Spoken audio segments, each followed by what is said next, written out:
네, 네, 안녕하세요. 안녕하세요.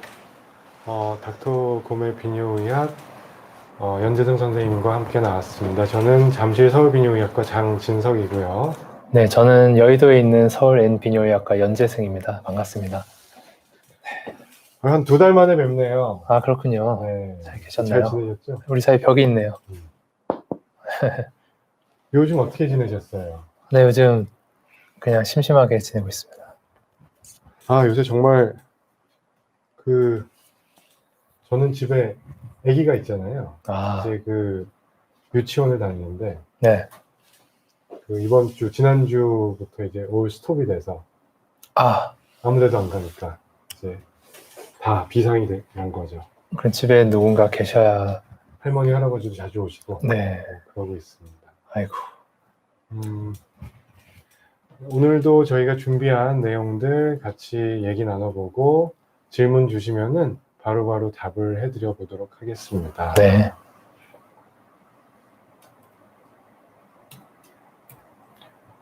저는 요즘 채널의 구독자는 물론 별로 없지만 네.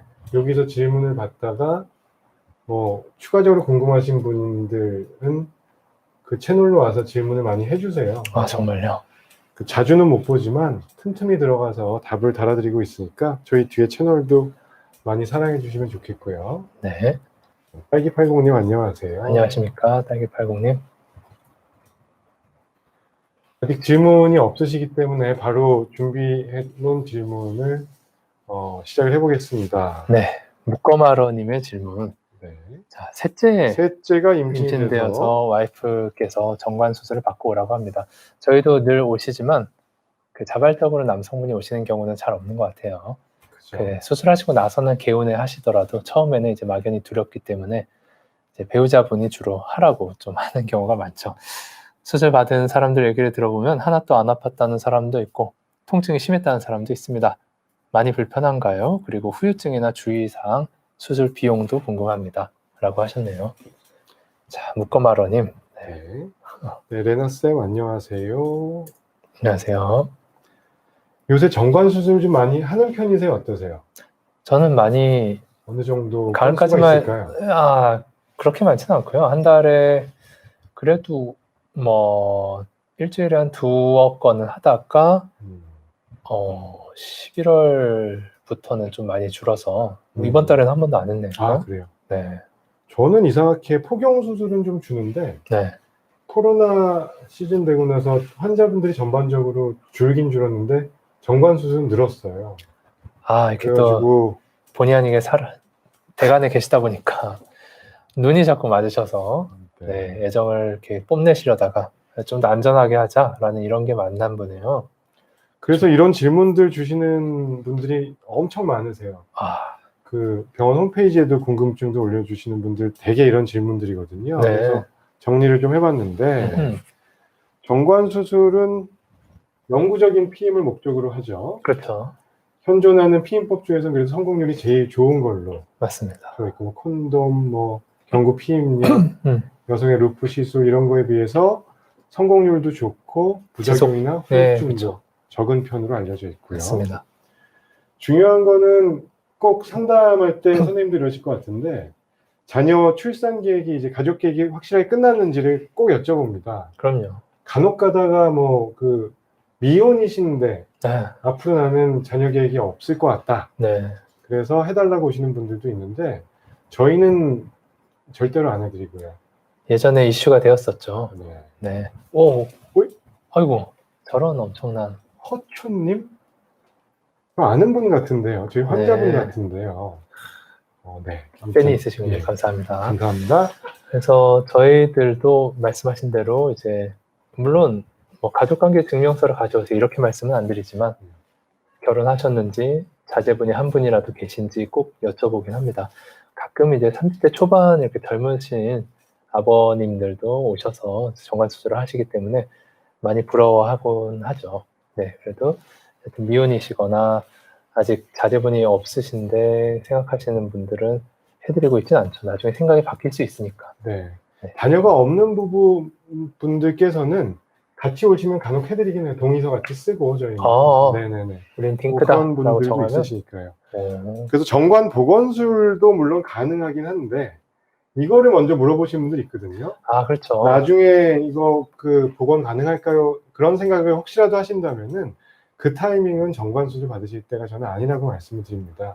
더 심사숙고하시고 정관 보건술이라는 게 정관 수술하고 나서 좀 시간이 많이 지나면 성공률이 떨어질 수도 있고 정관 수술은 간단하지만 보건술 자체는 상당히 복잡할 수 있습니다. 그래서 일단 선택을 할 때 신중하시라는 거를 말씀을 드리고 네. 수술 시간은 보통 2~30분 정도 걸리고 국소 마취하에 보통 진행을 하는데 드물게 수면 마취라는 경우도 있긴 하죠.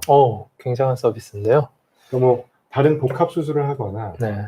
2가지, 3가지를 같이 해서 한 2시간 정도 소요되는 수술을 하는 경우에는 하는 경우도 있는데 대개는 국소 마취로 진행을 합니다. 맞습니다. 그리고 어떤 분들은 무도정관 수술, 절개술 어떤 걸로 진행하나요 하고 물어보시는 분도 있고 저희도 그렇지만 3중 무도 정관 수술, 3중 차단술 이런 표현을 쓰는 병원들도 있거든요. 이거는 어떻게 보세요? 일단 무도라는 것은 그러니까 영어로는 non-scalpel이라고 하는데요. 없을 무자에 칼두자를 쓰는 거죠. 그래서 진짜 소위 말하는 메스를 사용하지는 않고 칼을 안 쓴다. 그렇죠. 무도. 근데 어떻게 보면 약간은 그러니까 의미가 있기도 하지만 약간은 좀 현혹적인 말이기도 한 게 우리가 그렇다고 뭔가 몸속 장기를 이렇게 피부를 어떻게 통과하지 않고 이렇게 싹 만져서 하는 건 아니듯이 그 특수한 기구가 있습니다. 굉장히 뾰족한 기구를 샤프한 기구를 이용해서 다만 칼처럼 2차원으로 절개한다기보다는 뾰족한 걸로 0차원이죠. 칼은 1차원이구나. 그러니까 선으로 들어간다기보다는 점으로 이렇게 뽕뽕뽕 벌려서 들어가서 정관을 획득한 다음에 잘라내는 비교적 좀 나은 방법이긴 한데 요새는 아마 다 그렇게 하실 거고요.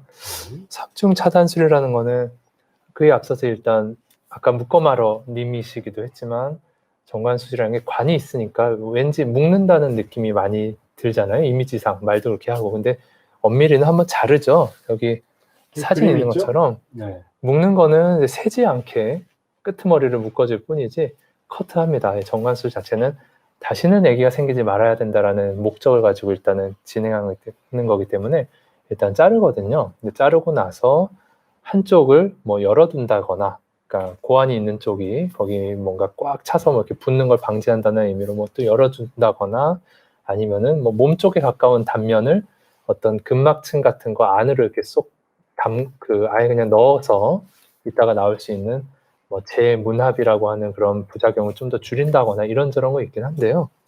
저는 그냥 전통적으로 그냥 이렇게 합니다.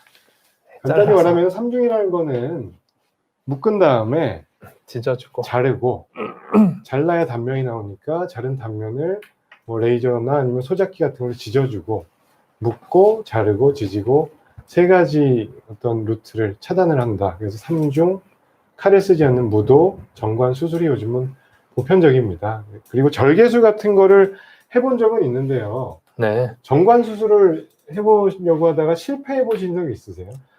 정말 너무 힘들죠. 정관술이 되려면은 너무나 쉽게 되는데 왜인지 모르게 정말 너무너무 우리가 다 촉지를 해서 정관을 만져서 그거를 느끼면서 하기 때문에 이게 혈관인지 정관인지 도저히 구분 안 되는, 근막인지 구분 안 되는 분, 혹은 긴장을 하시든 원래 짧으시든 고환이 상당히 위에 올라가 있어서 공간이 딱 확보되지 않는 그런 분들이 있는데 어려운 케이스를 만나면 정말 곤욕스럽습니다. 왜냐하면 손의 힘은 점점 빠지는데 찾을 수가 없고, 그래서 저 한 분은 한쪽은 잘 시행이 됐는데 반대쪽은 아무리 해도 모르겠는 거예요.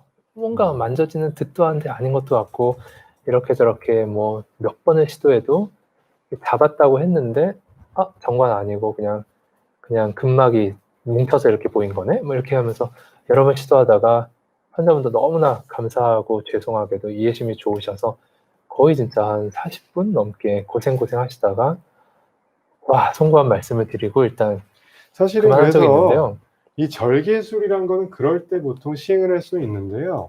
정관수술이 일반적으로는 아주 그렇게 어렵지 않고 저도 저보다 뭐 많이 수술을 집도하신 분도 있지만 저도 한 10년 동안 이제 한 3,000건 정도는 이제 거의 한 것 같거든요.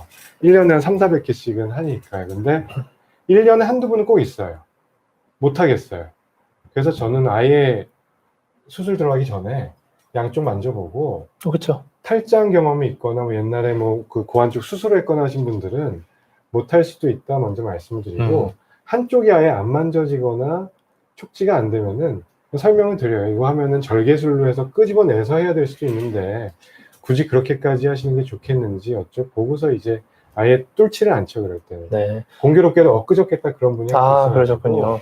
써놨습니다. 간혹 이 정관이 그 미생성되는 경우도 있습니다. 근데 그거는 불임의 원인 중에 하나로 여겨져서 그 자제분을 다 출산하신 다음에 정관 수술을 하러 오시는 분과 좀 배치될 수 있겠지만 제가 아까 말씀드린 그분 케이스는 그래서 궁극적으로 결론적으로는 이쪽 정관 없는 것 같아요 이러면서 끝을 내긴 했거든요. 근데 다행히 3개월 후에 그 정액 검사했을 때 엄청 두근거렸는데 다행히 안 나와서 안 나오셨군요. 네, 그래서 막 천만다행. 아이고 그때 고생하셨습니다. 이러고 끝난 적은 있었죠. 네. 참 탈도 많고 근데 비교적 잘 이루어지죠. 그리고 저 같은 경우는 통증에 대해서는 늘 두려워하시는데 주무시는 경우도 있고 그죠. 네, 상당히 불편해하시는 분도 있는데 불편의 맥시멈도 그냥 요 정도인 경우가 많습니다. 그리고 서로 대화하면서 하기 때문에 약간 부족하다는 생각 때문에 마취를 조금 더 하거나 당기는 거를 조금 느슨하게 하면서 천천히 하거나 이런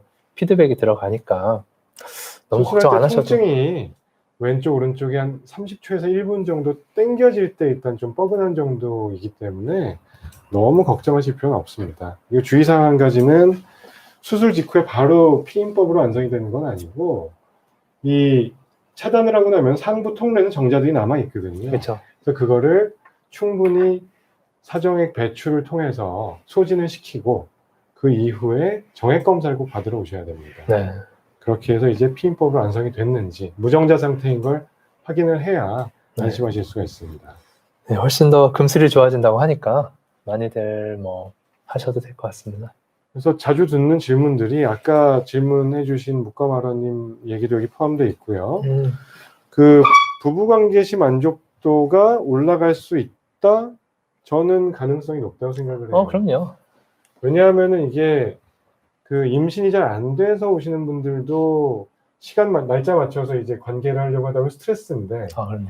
애가 넷 있으신 분들 이제 추가적으로 임신이 되실까봐 그것도 걱정이잖아요. 맞아요. 그거 신경 쓰시다 보면은 집중을 못 하신다고 하시는 분도 있어요. 네. 그런 의미에서도 관계시 만족도가 올라갈 수 있고요. 그 다음에 또 자주 듣는 질문, 잘라놓으면은 정자들은 어디로 가나요? 정자는 어디로 가나? 네, 어디로 가나요?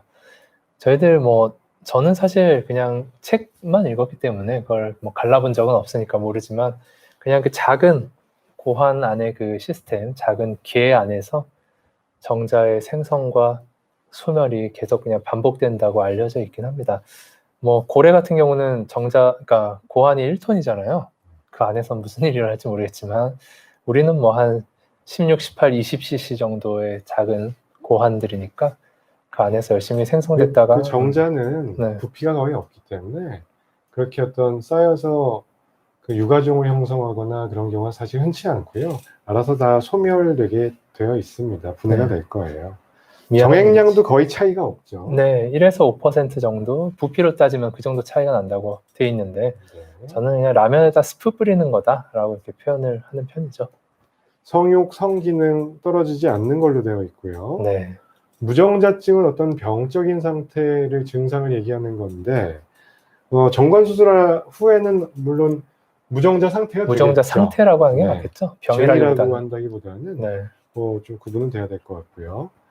묶는다고 하는 표현은 관용적인 표현이고 묶었다 풀었다 어떤 밸브 같은 거를 열었다 닫았다 할 수 있는 시스템은 아니기 때문에 맞아요. 그건 영구적인 피임법입니다. 그래서 요거는 혼동 안 하셨으면 좋겠고 비용은 건강보험 적용이 안 되죠. 지금은. 그렇죠. 옛날 60, 70년대에는 건강보험 적용이 되고 권장을 많이 했으니까요. 옛날에는 예비군 훈련 때 제가 들은 얘기지만 예비군 훈련 때 무슨 작은 간이 이동 수술장 같은 거를 뭐 만들어서 음. 이 정관 수술하고 가시면 예비훈련 면제해준다. 면제해주고. 뭐 이런 얘기를 들은 적이 있네요. 지금은 상상할 수 없는 일인데. 2000년대 초반까지는 이게 보험 적용이 됐다고 하는데 그 이후로는 지금은 뭔가 출산을 장려하고 하는 입장에서 차원인데 정관 수술을 뭐 보험 적용을 시켜주지 않고 보통 비급여로 수술을 하게 되고 뭐 병원마다 수술 비용이 차이는 있겠지만 뭐 네. 30만 원 전후 또는 뭐 어떤 데 50만 원까지 할 수도 있고 그 네. 정도인 것 같습니다. 네. 오히려 보건 수술이 보험이 되겠죠, 지금. 시대가 그렇죠. 바뀌니까. 네. 정관 보건술이 이제 보험 적용을 받고 있고요. 네. 수술 전 준비 사항 뭐 따로 없죠. 그렇죠. 마음의 준비만 하고 오시면 됩니다. 식사도 뭐 저희는 하셔도 되고, 국소 마취니까. 그러니까, 맥마취? 수면 마취 같은 거 하실 때는 뭐, 금식을 좀 하시긴 해야겠죠. 그래서 정관 수술 관련 주의사항은 보통 이런 것들을 말씀드리는데 수술 시 통증이 생각보다 심할 수 있다라고 써놓긴 했지만 네. 이거 마취하면 하나도 안 아프죠 하고 오시는 분들이 또 가끔 있습니다. 근데 당겨지는 이 어떤 정관이 좀 짧거나 깊숙이 위치하신 분들은 네. 당길 때 그렇죠. 좀 불편감이 하복부에서부터 옵니다. 그런 통증이 잠깐 동안 올 수 있고요. 뭐 수술 후에 출혈, 뭐 염증 이런 거는 모든 수술에서 공통적으로 올 수 있는 거고 만성적인 통증 호소하시는 분들이 한 100명에 1명꼴로 있다고 합니다. 그렇다고들 해요. 근데 아직 잘 뵙지는 못했는데 뭐 대개는 그래도 일시적인 경우가 많아서 약을 쓰거나 하면은 또 좋아지기도 한다고 합니다. 근데 3에서 6개월 동안 뭐 우리한 통증이 지속되는 경우들이 있고 약을 쓰거나 뭐 심한 경우에는 수술까지 하게 되는 경우도 있는데 아직 접해본 적은 없습니다. 네.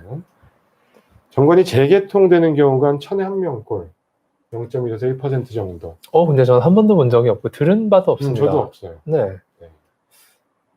근데 문헌상에는 수술이 잘 끝났는데 정액검사에서도 정자가 배출되지 않았는데 수년이 지나서 이제 임신이 됐다 또는 뭐 이렇게 해서 오시는 분들이 그럴 수 있을 있겠죠. 수 있다라고.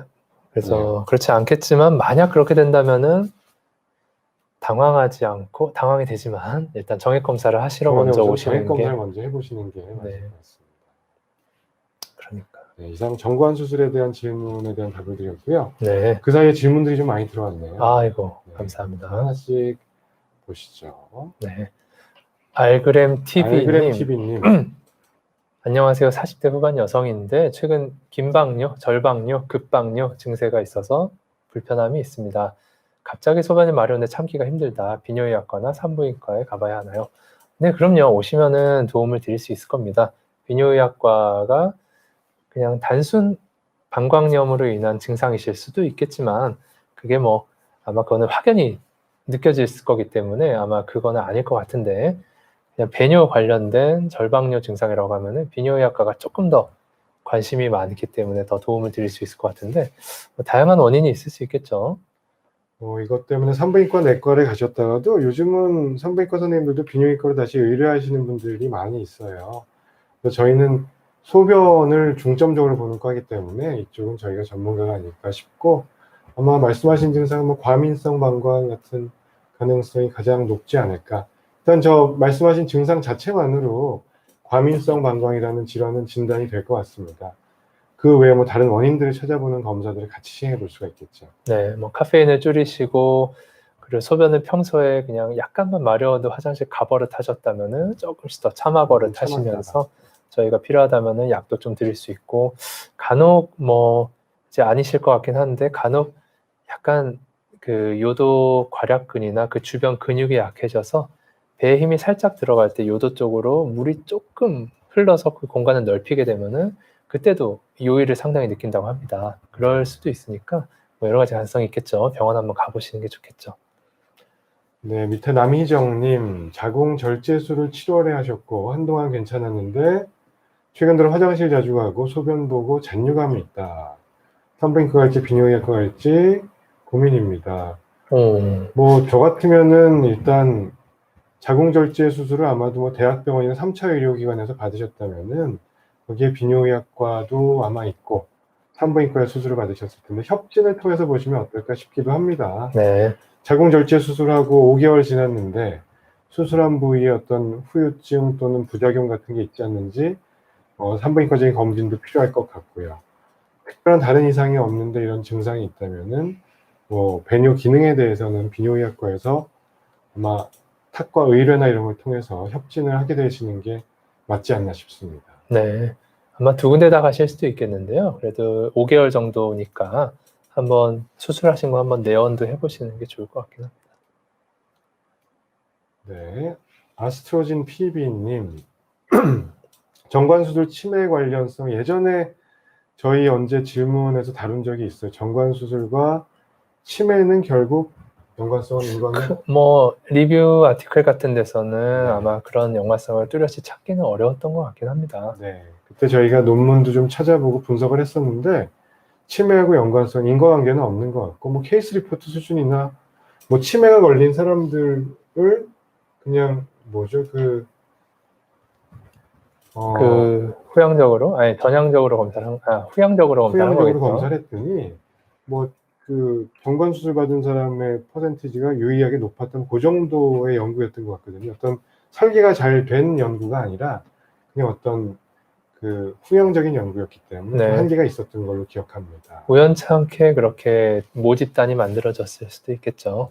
물론 뭐 완벽하게 아니다라고 말을 또 아직 할 수는 없겠지만 가능성이 의학적으로 따졌을 때 너무 멀고 어떤 특별한 정자가 배출되지 않는 것이 뭔가 기가 모여서 뇌에 어떤 아밀로이드 생산을 증대시킨다 뭐 이런 식의 연결고리가 잘 생각나지는 않기 때문에 아니지 않을까 이런 생각은 듭니다. 손지훈님, 아는 사람이 포경수술을 안 했는데 꼭 해야 되나요? 아니면 안 해도 될까요? 아는 사람 누굴지 모르겠지만요. 네. 많이 다루었던 부분이긴 이것도 많이 한데 다뤘었습니다. 저희 포경수술을 꼭 해야 된다고 권장하는 사람들이 아니고 뭐 필요성이 있으면 하시면 되는 거죠. 뭐 어떤 염증이나 성병이나 뭔가 불편감이 있거나 뭐 위생적인 문제가 있다면은 비뇨기과에 가서 한번 상담을 받아보시고 자연적으로 평상시에 귀두가 뭐 3분의 1 이상 노출되어 있는 분들은 굳이 안 하셔도 돼요. 근데 해서 좋은 장점들이 있고 뭐 특별히 부작용이 많지는 않기 때문에 수술은 고려해 볼 만하다 저는 그렇게 생각합니다. 네, 그래서 질문하신 명제대로만 한다면은 꼭 해야 될까요? 안 해도 되나요? 라고 하신다면은 안 해도 됩니다 라고 말씀을 드릴 수 있겠죠. 네. 이의영님, 5학년 아드님 고환 한쪽이 더 늘어졌는데 치료받아야 되나요? 뭐 남자는 누구나 좌우가 비대칭이고 한쪽이 더 내려와 있고 올라가 있고 그러기 마련입니다. 이게 병적인 상황인지는 진찰을 요할 것 같고요. 양쪽 고환이 일단 다 만져지고 그렇다면은 크게 어떤 수술적인 치료를 요하지는 않을 것 같습니다. 아마 중요한 게 크기의 차이일 겁니다. 이제 양쪽 고환이 대개는 병적인 상황이 아니라면은 거의 동등하게 자라게 되겠죠. 근데 크기의 차이가 느껴진다라고 하면은 뭐 어느 한쪽에 물주머니, 수종 같은 것 때문에 한쪽이 커 보이거나 뭐 혈관 덩어리 때문에 커 보이거나 정계정맥. 네, 아니면은 가장 위험한 경우는 굳이 말한다면은 한쪽 진짜 정소 고환 자체의 크기가 차이가 날 때 한쪽이 왜 잘 못 크고 있느냐 이거를 따져봐야 될 수 있기 때문에 단순히 그냥 비대칭이다 이것만으로는 문제는 아니 될 것 같지만 행여나 상당히 좀 진짜 꽤 차이가 나고 특히 왼쪽이 좀 아래로 많이 내려와 있다거나 뭐 아무튼 이상이 있다고 느껴지시면은 한번 비뇨기과 가보셔야죠. 가셔서 네. 진찰하고 초음파 소견 정도 보시면은 정확한 진단 소견을 들으실 수 있을 거예요. 네. 박성진님, 안녕하세요. 40세 남성입니다. 얼마 전 E형 헤르페스가 생겨서 불화가 생겼습니다. 외도 없어도 가신 적이 없으신데 아이고 의심하게 되었습니다. 그러니까 서로 같은 입장이신 거죠. 내 마음과 배우자분 마음이 아마 똑같으실 텐데 어느 쪽도 나쁘지 않지 않을까 생각하는데요. 하여튼 1년이 지났고 배우자분은 헤르페스가 나오지 않네요. 어디서 옮은 걸까요? 이게 참 진짜 어려운 일인데요. 그게 저는 간혹 그럴 수 있다고 봅니다. 그러니까 15년 10년 레벨이 됐을지 모르겠지만, 그러니까 바이러스가 들어와서 신경에 이제 자리 잡게 되고, 그것들이 이제 어떤 것이 트리거가 되면 대개는 뭐 많이 피곤하거나 음주를 많이 하거나 잠을 못 자거나 아무튼 면역이 좀 떨어진 상황이 되면은 입술 혹은 성기 쪽 처음에 그 바이러스가 들어온 입구의 주변 신경에 자리 잡게 되니까 어디든 간에 그쪽으로 이제 한 번씩 나오면서 물집을 만들게 되는 게 헤르페스인데, 가끔 저희가 이제 혈액 검사 같은 걸 해보면은 도저히 살면서 한 번도 그런 증상을 경험하지 않은 분들도 헤르페스 뭐 타입 1 특히 혹은 타입 2 항체는 발견되는 경우가 굉장히 많거든요. 항체가 있다는 것은 바이러스가 한번 들어오긴 했다는 거기 때문에 제 생각이지만 한 번도 증상이 생기지 않고 신경에 가만히 숨어 있는 경우가 없지 않아 있을 것 같습니다. 다만 그게 이제 뭐 5년, 10년이 될지는 모를 일이긴 합니다만, 아마 박성진님께서 예전에 헤르페스 2형에 대한 항체 검사를 굳이 할 일은 없거든요. 뭐 건강검진에도 안 들어가 있고. 그래서 모르고 계시다가 이제서야 저는 증상이 생겼나? 이런 거 엄청 많이 봐요. 예. 저는 어마어마하게 자주 접하고, 저희가 헤르페스에 대해서 방송도 많이 하고 클립도 많이 만들어서 그런지 헤르페스 질문이 제 채널에도 진짜 많이 올라오거든요. 근데 이런 질문 해주시는 분들 정말 많아요. 이건 당연히 뭐 신경절에 잠복해 있었을 수도 있고 원래 갖고 계셨던 거죠. 원래 헤르페스 보균자였다고 아까 여기 써주셨잖아요. 그러니까 예전부터 갖고 계셨고, 증상 발현은 15년 동안 없을 수도 있는 것이고, 뭐 그거는 이제 happen to be, 뭐 말씀하신 대로 면역 기능이 떨어지고 피곤하면 이제 올라올 수 있는 건데, 검사를 안 해봤으니까 몰랐을 수 있고요. 그 다음에 배우자분께서는 그 검사를 어떤 거를 하셨는지 모르겠지만 일단 혈액 검사를 꼭 해보시기 바랄게요. 증상이 없으셨다면은 소변이나 아니면은 그 산부인과에서 그 자궁경부 도말 같은 걸로만 보지 마시고 혈액 검사를 한번 해보시는 게 일단 좋을 것 같고요. 뭐 모든 검사를 하셨다니까 아마 하셨을 수도 있는데, 네. 배우자분이 감염되지 않았다면 정말 다행인 거고, 거고요. 오히려 제 생각에는 그 헤르페스가 한번 발생하면은 15년 동안 이렇게 또 안 옮았다라는 것도 또 대단한 것이긴 하기 15년 때문에, 동안 증상이 전혀 없으셨다는 네, 증상이 거잖아요. 없었던 그러니까 증상이 거겠죠. 있을 때 관계라면 보통 전염이 잘 되는 거니까 이거는 천만다행이라고 생각을 하시고 넘어가시는 게 나을 것 같고, 저기서 도대체 저는 어디서 옮은 걸까요? 이거 알 수 없어요. 그러니까 언제 어디로부터 왔는지 알 수 없고, 태어날 때부터 수직 감염으로 갖고 있는 경우도 물론 있으니까 그 출처를 명확하게 밝히기는 쉽지 않을 것 같습니다.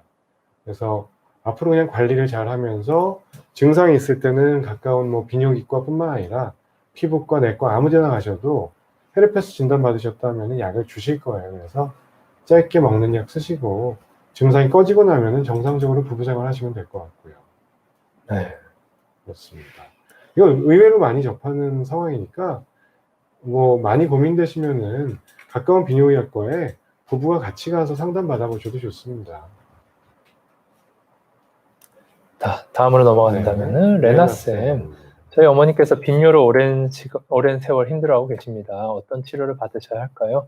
외출하시기 전에 꼭 보고 나가셔야 하고 방광이 예민하십니다. 앞서 말씀 나눴던 것과 비슷할 텐데요. 특히 여성분들, 남성분도 마찬가지지만 방광이 우리가 한 번에 한 300에서 400cc 정도 큰 어려움 없이 모았다가 필요하다면은 뭐 500까지라도 더 모을 수 있다가 한번 이제 소변 보는 거 허락하면은 잔뇨가 남지 않게끔 시원하게 쫙 배출하는, 그게 이제 방광의 가장 이상적인 행태인데, 그 모으는 것 자체를 방광 용량을 작게 가져가서 여러 가지 원인이 있을 수 있겠죠. 아까 말씀드린 뭐 염증, 오랫동안 그렇게 관리가 된 거, 아니면 타고난 거, 아니면 뭐 어떤 수술이든 뭐 관련된 거, 뭐 여러 가지 방광이 또 신경이 예민해진 다양한 가능성이 있는데, 일단 병원에 가셔서 정확한 진단을 좀 해보시고, 치료에 대해서는 대개는 뭐 약물 치료 그리고 행동 치료를 병행하는 경우가 많이 있을 겁니다. 아까 질문 주신 분하고 레나쌤 그리고 밑에 선영님까지 다 과민성 방광하고 좀 연관된 말씀드린 것 같은데요. 일단 비뇨기과에 가셔서 진단을 꼭 먼저 받으시면 되게 간단하게 생각하세요. 방광염인지 과민성 방광인지 다른 요인인지 일단 세 가지만 구분하시면 돼요. 염증이 없으면은 과민성 방광일 가능성이 제일 높으니까 그럼 그거에 맞는 약 처방과 함께 여기 야간요로 그 키워드를 잡아놓긴 했는데 이 시간을 맞춰서 소변을 보는 그 행동요법이 있으세요. 타임드 보이딩이라고 저희는 부르는데 한 3시간마다 규칙적으로 배뇨하는 거를 목표로 삼고 참는 거죠. 조금 마렵다고 자주 가지 마시고 대신에 물을 줄이면 안 되고 물은 충분하게 섭취한다는 전제하에 한 3시간 정도를 목표로 하다 보면은 한 번에 3, 400 정도 보는 그 세팅으로 맞춰가는 겁니다. 약은 그걸 도와드리는 거고요. 그래서 먹는 약 치료하고 그 습관 교정에 관련해서 설명을 좀 들으시면 크게 도움이 될 겁니다. 이런 거를 이제 비뇨기과 가서 설명을 들으셔야 돼요. 그렇죠. 선영님은 지금 아마도 방광 안정제와 그다음에 그죠. 선생님이 밑에 약이랑 이런 걸 다 써주셨거든요. 네, 잔뇨가 남아 있는 게 좀 100cc라고 하면은 썩 마음에 들진 않지만 불행 중 다행이라고 말하긴 뭐해도 여성분은 일단 전립선이 없기 때문에 이제 세면 셀지언정 그렇죠. 소변을 못 볼 거라고 그렇게 걱정을 하지는 않아서 100 남으면은 이제 방광 300, 400 용량 중에서 100을 까먹고 작게 쓰는 거기 때문에 불리한 점이 분명히 있고 행여나 운이 나쁘면은 염증에 그러니까 세균이 자랄 수 있는 배지가 되어서 방광염에 취약할 수는 있지만 그래도 뭐 또 그렇게 대단히 많은 건 아닐 수 있어서 그 탐스오디라고 하는 거는 또 전립선을 열어주는 약이기도 하지만 여성분께도 쓰는 요도의 괄약근을 조금 이완시켜서 잔뇨를 좀 줄이고자 노력하는 그런 약인 것 같아요. 그래서 더 오래 먹어야 할까요? 요거에 대해서는 좀 개선될 때까지 얼마든지 뭐 사실 남성분들은 수십 년 드시는 약이기도 또 하니까요. 계속 꼭 드셔야 된다라기보다는 어떤 목표치가 달성될 때까지는 꾸준히 드셔도 뭐 전혀 해롭지는 않은 약입니다. 네, 뭐 저도 동의하고요. 약을 저렇게 3가지를 쓰실 때는 아마 비뇨기과를 오래 다니시면서 처음부터 3개를 다 주지는 않으셨을 거예요. 하나 쓰다가 이게 2개가 됐고 3개가 되고 지금 3개를 쓰고 계신 건데 같이 병용해서 쓰실 수 있는 약들이거든요. 아마 그렇게 판단을 한 뭐 비뇨기과 전문의 선생님의 근거가 있을 것 같고요. 상의를 하면 좋은데 잔뇨가 한 100cc면 조금 많긴 합니다. 보통 한 30cc 정도 이내면 좋다. 특히 사실 근데 여성분들은 말씀 연재현 선생님이 한 대로 요실금이 이슈지 사실 잔뇨나 요패 같은 건 거의 없는 게 맞거든요. 그래도 100cc 정도 잔뇨가 있다면은 거기에 베시스타정이란 게 아마 베지케어라고 하는 뭐 한콜린제의 국산 제네릭 약 이름인 것 같아요. 아마도 추정컨대 그런 약을 썼을 때 잔뇨는 조금 더 늘어날 수는 있는 걸로 있으세요. 자주 마려우니까 이걸 좀 그 요일을 덜 느끼게 하고 그런 약을 쓰니까 이제 그 좀 남아도 모르고 있는 거거든요. 그렇게 훈련이 됐을 수가 있는데 뭐 약제 변경이나 이런 거에 대해서는 뭐 주치의선에 뭐 상의를 해보시면 좋을 것 같습니다. 미린백종은 아마 베타미가 같죠 아마도? 아 그렇군요. 전 미니린인 줄 알았는데. 네, 아마 미라백이 아닐까요? 미라백.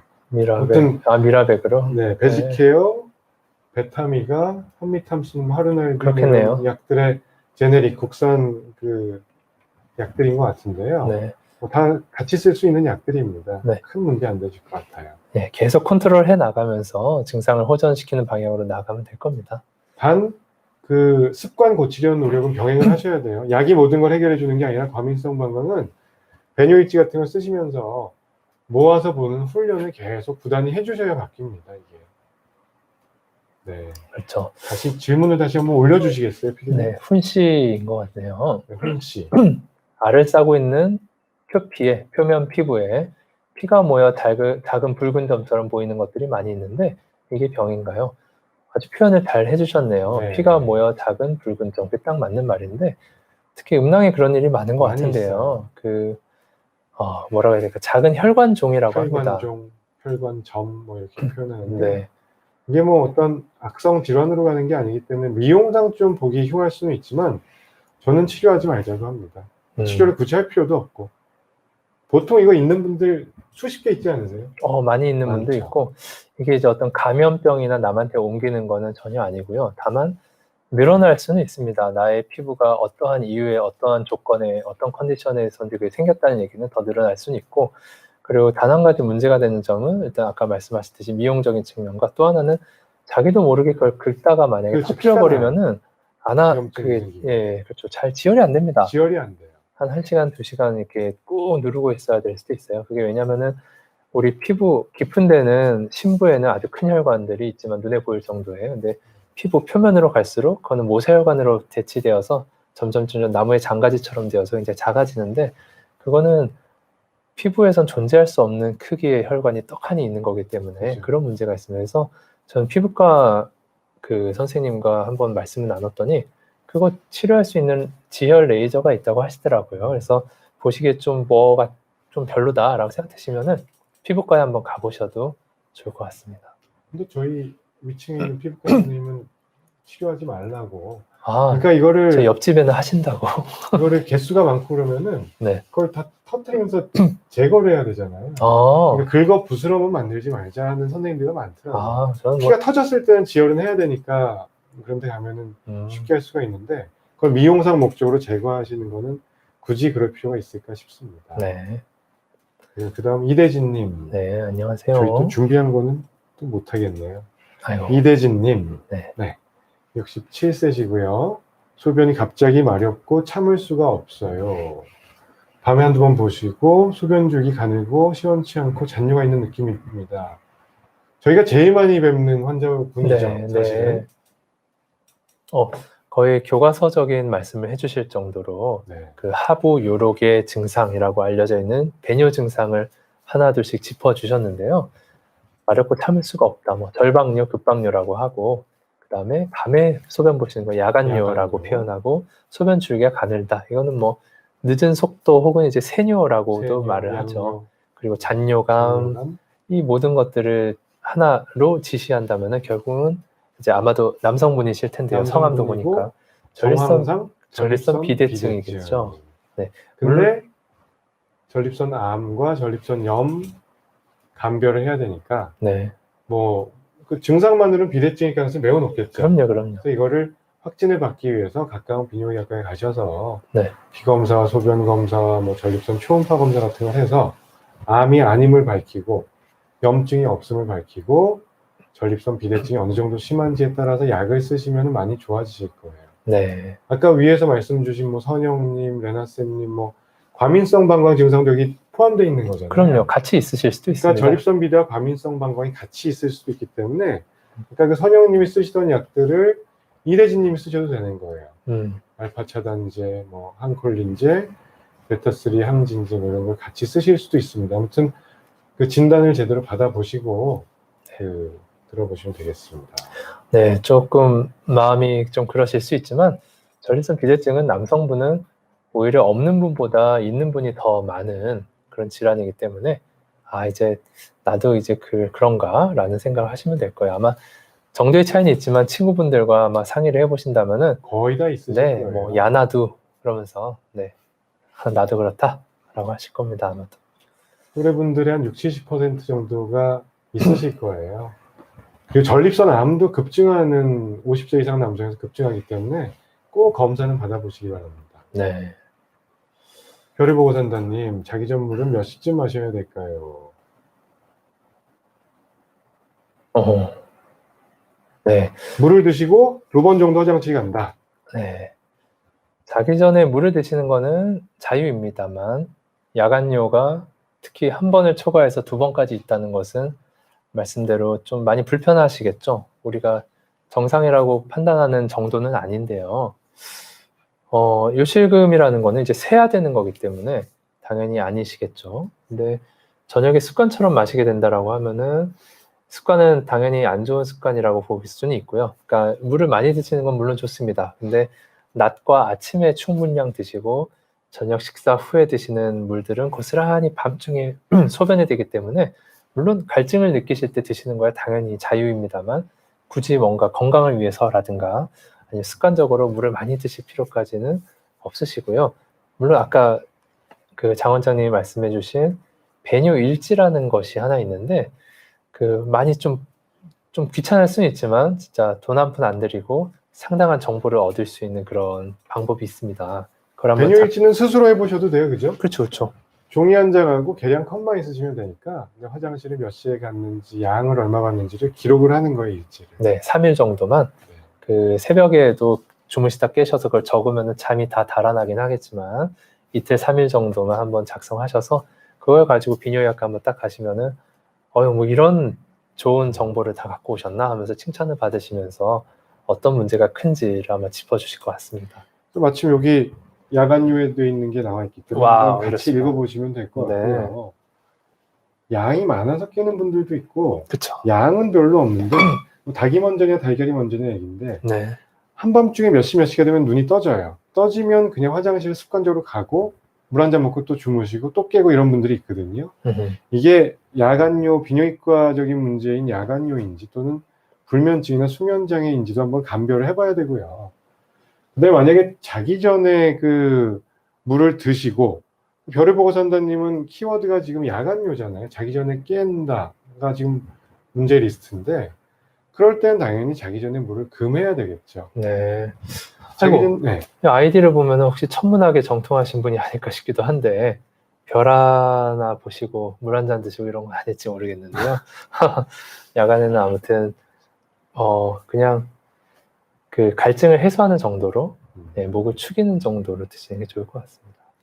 또 우리만 아는 약자가 나왔죠. 아이고 이거는 또 누가 우리 또 의사님께서 말씀해 주신 네. 저녁 시간에는 물을 줄이세요라는 나이타임 워터 리스트릭션 한글이신데요.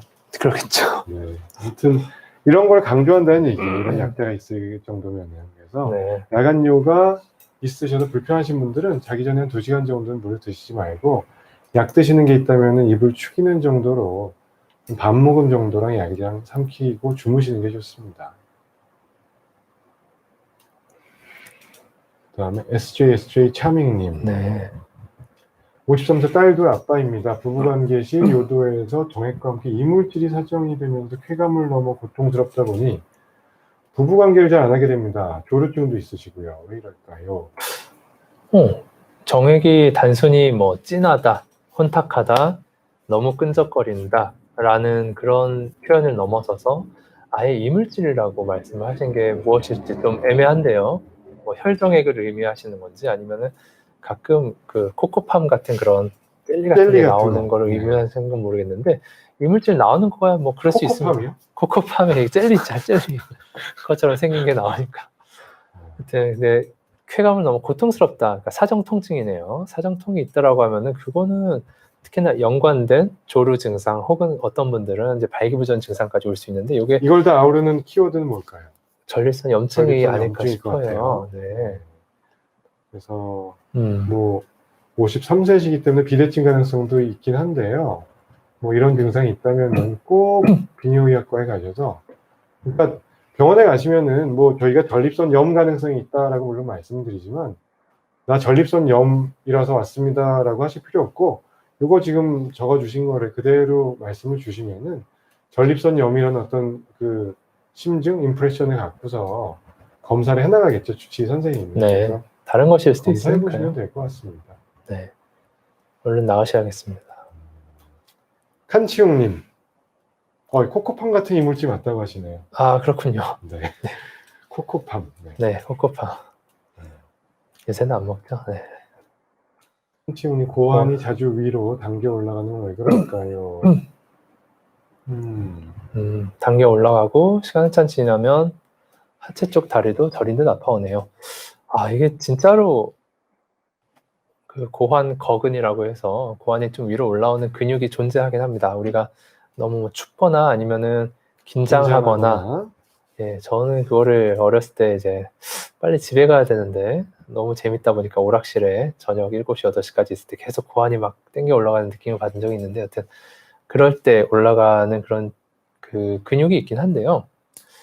양쪽이 다 그런지 한쪽만 그러신 것인지 모르겠는데 이렇게 말씀하시는 분이 계시더라고요. 그래서 저는 일단 너무 다채로운 증상을 발현시킬 수 있는 전립선 염증의 다른 증상으로 일단 간주를 좀 해보고 전립선 액체를 얻었을 때 염증 세포가 있기는 했기 때문에 전립선염에 준해서 한번 치료를 해본 다음에 좀 개선되었다라는 말씀을 주신 분이 계시긴 했어요. 무조건 이게 전립선염이라는 건 아니지만, 그래서 아주 흔하진 않지만 간혹 뵙는 그런 증상이시긴 하고. 전립선염 환자분들 중에 하체 쪽 다리 저리다고 하시는 분들도 꽤 있으신가요? 어떠세요? 저는 이제 허벅지까지는, 허벅지까지. 네, 그럴 수 있다고도 봅니다. 그러니까 서해부, 뭐, 여기까지는 당연히 흔한 일이고, 무릎 위에 허벅지까지는 좀 불편을 겪는 분들이 계시긴 한 것 같아요. 근데 이거는 좀 조금 애매합니다. 다릅니다. 조금 다르긴 질환이 한데, 아닐 가능성도 상당히 있어 보이고. 네, 그냥 근육 자체가 영향을 받았으니까요. 일단 전립선에 대한 체크를 한번 해보시고요. 그 다음에 이런 증상이 너무 자주 있거나 아니면 신경과나 이런 쪽으로 한번 방문해 보시는 것도 네. 괜찮을 것 같습니다. 근골격계의 문제일 수도 있고 신경학적 문제일 수도 있으니까 정형외과, 신경과도 같이 결부될 수 있을 부분으로 생각은 돼요. 네, 선영님 다시 질문 주셨고요. 절친에게 있었던 일인데 친구 신랑이 정관 수술하고 무정자 확인하고 마음 편히 있었는데 2달 반 만에 친구가 임신이 되어서 울고불고 난리 났던 적이 있어요. 호호. 그러면은 그 이후에 다시 한번 정액 검사를 하셨을 걸로 생각되는데요. 네, 그런 경우에는 무조건 임신이 되셨다는 거는 뭐 잘 대처를 이제 하셔야 되겠지만 일단은 그 나중에 또 임신이 되시면 안 되니까 그 정액 검사를 일단 다시 한번 해보시는 게 맞고요. 뭐 이런 일은 아주 흔치 않고 저는 주변에서는 거의 본 적은 없었거든요. 근데 뭐 가능성은 있는 일이라니까. 네. 저게 말로 안 듣던 제 계통일 수도 있겠는데요. 근데 2달 만이라고 하면은, 네. 무정자 확인하고 2달 반 만이라면은 만약에 뭐 너무 다양한 가능성이 있는데 하나같이 뭐 정액 검사를 했는데 만약에 뭐 몇 마리의 어떤 정자들이 있었을 가능성도 있고 시점이 조금 좀 이른 것 같긴 합니다. 무정자를 했을 때는 진짜 안 나오니까 무정자가 되긴 한데. 무정자 어떻게 확인하세요? 저는 이제 눈으로도 보고, 네.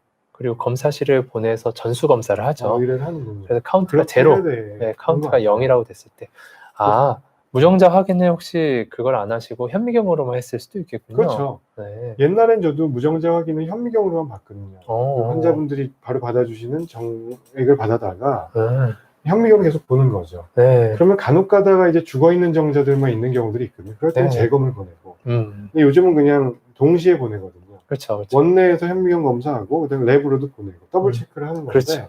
그렇게 하는 게 좀 더 확실하긴 할 것 같아요. 네. 아이고, 고생하셨겠네요. 네, 저런. 네, 장이한님. 부부관계 한 달에 한 번 너무 안 하면 정액이 어떻게 될까요? 네, 뭐 어떻게 될까요? 별일은 없겠지만 그래도 늘 좀 순환을 하면 좋은 그런 순환계통이 좀 계속 막혀있다라고 하면은 글쎄요, 조금 더 걸쭉해지든 좀 농도가 진해지고 뭐 전립선 염증 같은 걸 유발할 수도 있는데 한 달에 한 번 정도 배출이 하면 그렇게 나쁜 거 아니세요. 괜찮습니다. 보통 6개월, 1년 안 하셨다가 뭐 몽정을 했거나 그렇죠. 아니면은 염증이 심하게 된통 걸려서 오시는 분들이 있긴 한데요. 한 달에 한 번 정도면은 뭐 권장은 뭐 1, 2주에 한 번 정도를 권장을 하지만 한 달에 한 번이 뭐 나쁜 건 아니라고 생각합니다. 네, 연령에 따라 다르겠지만요. 그래서 뭐 너무 피곤하시지 않은 선에서 부부관계가 되었든 자위가 되었든 순환해 주셔도 좋고 뭐 큰일이 일어나지 않을 것 같습니다. 냉면님, 26세 남자. 냉면이요? 콘 누들. 네. 26세 남성이신데 발기 상태가 자주 풀립니다.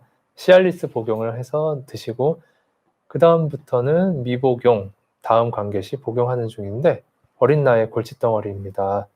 청소년기 과도한 자유행위가 원인인지 싶기도 하고 아침이나 수면 시 잠깐 깨어날 때는 자주 일어나게 합니다. 원인을 근본적으로 잡고 싶습니다. 뭐 시민성 발기부전이라고 저는 거의 그냥 확답을 드릴 수 있을 것 같은데요.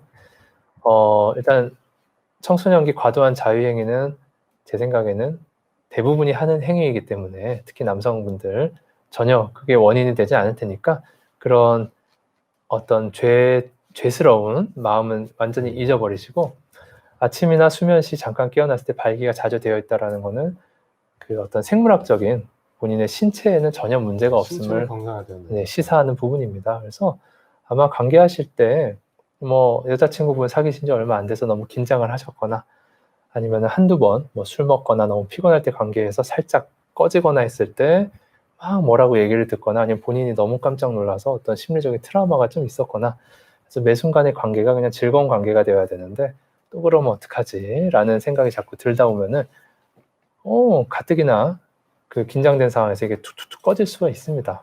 그건 전혀 문제는 관계라는 아니죠. 거는 좀 즐길 만한 어떤 여유도 있고 그랬을 때 더 잘 되는 것 같거든요.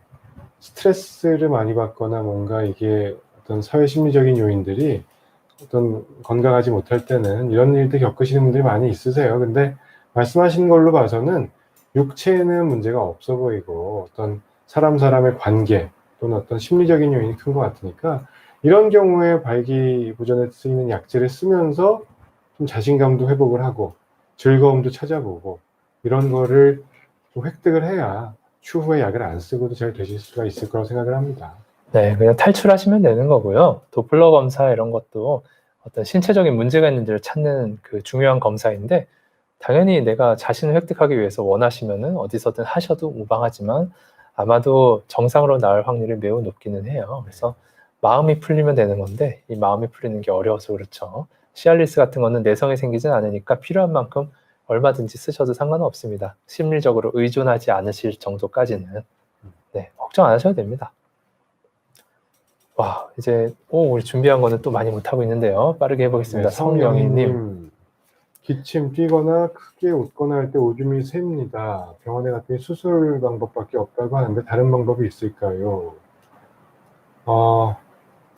뭐 복압성, 마침 이게 요실금이 또 띄워져 있네요, 뒤에. 네. 야, 지금 이거 어떻게 이런 얘기하신 일이. 거는 네. 복압성 요실금에 해당하는 그 증상이겠죠. 요실금의 종류가 여러 가지가 있는데 복압성 요실금은 배에 힘이 들어갈 때 기침 크게 웃거나 뭐 이럴 때 찔끔찔끔 새는 걸 이제 복압성 요실금이라고 하고 또 흔한 두 가지 요실금 한 축은 절박성 요실금이라는 거는 과민성 방광 같은 증상이 있다가 급하고 못 참고 이러다가 화장실을 막 가다 보면은 배에 힘이 들어가지 않았을 때도 그냥 이미 지려 있는 거예요. 화장실 문 여는데 새어 있고 뭐 그런 거 이제 절박성 요실금이라고 하는데 복압성 요실금의 치료 원칙은 수술적인 교정이겠죠. 네. 느슨해지거나 밸브가 이렇게 풀어진 거를 다잡아주는 조여주는 수술적인 치료가 말씀하신 대로 맞는 얘기고요. 네. 결박성 요실금은 약물 치료 아까 얘기했던 뭐 항콜린제나 그 뭐 베타3 항진제 같은 약을 쓰면서 과민성 방광 조절하듯이 하면 호전을 볼 수가 있습니다. 물론 그 복압성 요실금을 뭐 무조건 수술해야 된다기보다는 단계가 있잖아요. 그렇죠. 평소에는 전혀 안 새는데 가끔 뭐 줄넘기 할 때, 기침 한 번 할 때, 뭐 한 달에 한두 번 샌다. 그렇다면은 굳이 수술을 고려해야 되는지 여부는 고민을 좀 해보셔야 될 거고요. 뭐 수술이라는 게 뭐 물론 효과도 있지만 부작용도 있기 때문에요. 근데 만약에 그냥 걸어갈 때도 샌다. 가만히 앉아 있을 때도 조금만 힘이 들어가면 샌다. 그럴 때는 수술을 하는 게 삶의 질을 위해서 좋겠죠. 네. 그리고 굉장히 친숙한 단어로 잘 말씀해 주셨는데요.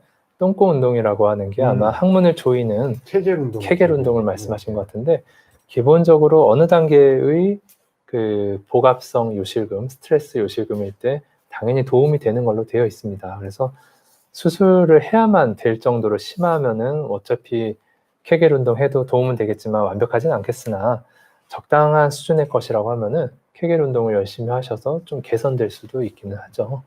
근데 수술 자체가 두려우시겠지만 많이 경험한, 많이 옆에서 본 입장에서는 또 효과 대비 그렇게 위험한 수술은 아닌 편이어서 잘하시는 교수님께 스페셜리스트에게 수술을 잘 받으시면은 또 굉장히 효과를 보기는 하실 겁니다. 네, 상승곡선님, 고안에 꼬불꼬불 라면같이 네. 혈관이 꼬여 있는데 통증 같은 건 없는데 불안하네요. 아마 이게 고안 위쪽으로 뭔가 혈관 다발 같은 게 뭉텅이로 만져진다면은 정계정맥류라고 하는 질환이 흔하고요. 왼쪽에서 주로 발생을 하고 한 90%, 95%는 왼쪽에만 주로 있고 오른쪽에 같이 있는 경우도 있고요. 뭐 이거는 문제가 될 거는 별로 없죠. 통증을 겪는 분들이 통증이 너무 자주 있거나 심하면 수술하게 되고요. 또는 임신율, 그러니까 정액 지표를 좀 떨어뜨릴 수가 있겠죠. 정액 운동성 그런 걸 떨어뜨릴 수 있기 때문에 일단 이게 있다면은 검진을 받아보시는 게 좋을 것 같네요.